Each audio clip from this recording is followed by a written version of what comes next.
The threat of global climate change certainly represents, in the view of many of us in New York, the most pressing and serious environmental and development challenge confronting small island developing states. And you find that while these countries have contributed least to the problem, they are most affected by its adverse impact, such as sea level rise and the increase in the frequency and intensity of hurricanes and other extreme weather events. And at the same time, they're least able to protect themselves. A number of them, including those from the Caribbean, have taken steps at the national and regional levels to develop and implement climate change strategies and plans, mostly using their own resources. But it is clear that they do need assistance, or should I say collaboration, partnership from the developed partners as well.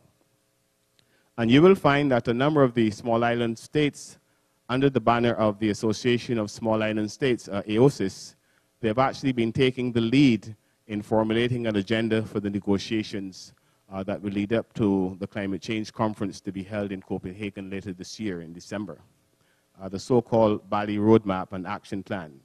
And they're not only taking the lead, but they have been identifying some of the required responses to enable member states around the world to move forward and address this issue successfully. There were also one or two other, or a number of other non-development issues in which CARICOM countries got involved at the United Nations. And in this connection, I would cite the creation of the International Criminal Court, in which the government of Trinidad and Tobago took the lead with support from a number of other CARICOM countries. And I saw from the program, I haven't gone to see it as yet, but I understand that there is something of a pictorial display in one of the buildings on the campus relating to the work of the former President Robinson and Trinidad in general on this particular issue. I certainly would want to go see it, and I hope that many of you will have a chance to see it as well. So you can see CARICOM countries have been actively involved in debate. CARICOM countries have also been actively involved in debate on United Nations reform, which has been a priority concern since the beginning of this decade. And I would just want to identify some of the areas. In this regard, CARICOM countries, they have supported the establishment of the Peace-Building Commission. They were directly involved in the negotiations that led to the final shape of the new Human Rights Council. And I recall, being there, how involved and difficult that was, as well as the strengthened Economic and Social Council. They were critical members of a group that facilitated the decision of the General Assembly to begin intergovernmental negotiations on Security Council reform after almost 15 years of informal consultations of the issue that were proving to be futile. They've also participated actively in the continuing debate to revitalize the UN General Assembly.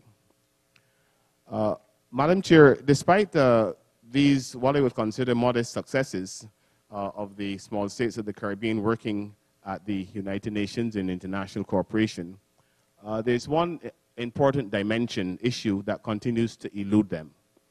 And I refer to the marginality in the governance arrangements of a number of key international organizations, particularly in the financial area. The present response to the current financial and economic crisis demonstrates very clearly that the voices of those small countries that are being negatively impacted by the crisis also have to be taken into account. The current governance structure of the international financial system is simply too exclusive, limited, and not sufficiently equipped to meet the requirements of a complex and interdependent global economy. And I would therefore argue that far-reaching reforms of the international financial system and the international economic institutions charged with the responsibility of administering global economic governance therefore needs to be accorded the highest international priority. In closing, Madam Chair, let me emphasize that none of the global challenges to which I have referred, albeit very, very briefly, can be successfully addressed by one member state acting on its own. As I said at the beginning, global problems require global solutions.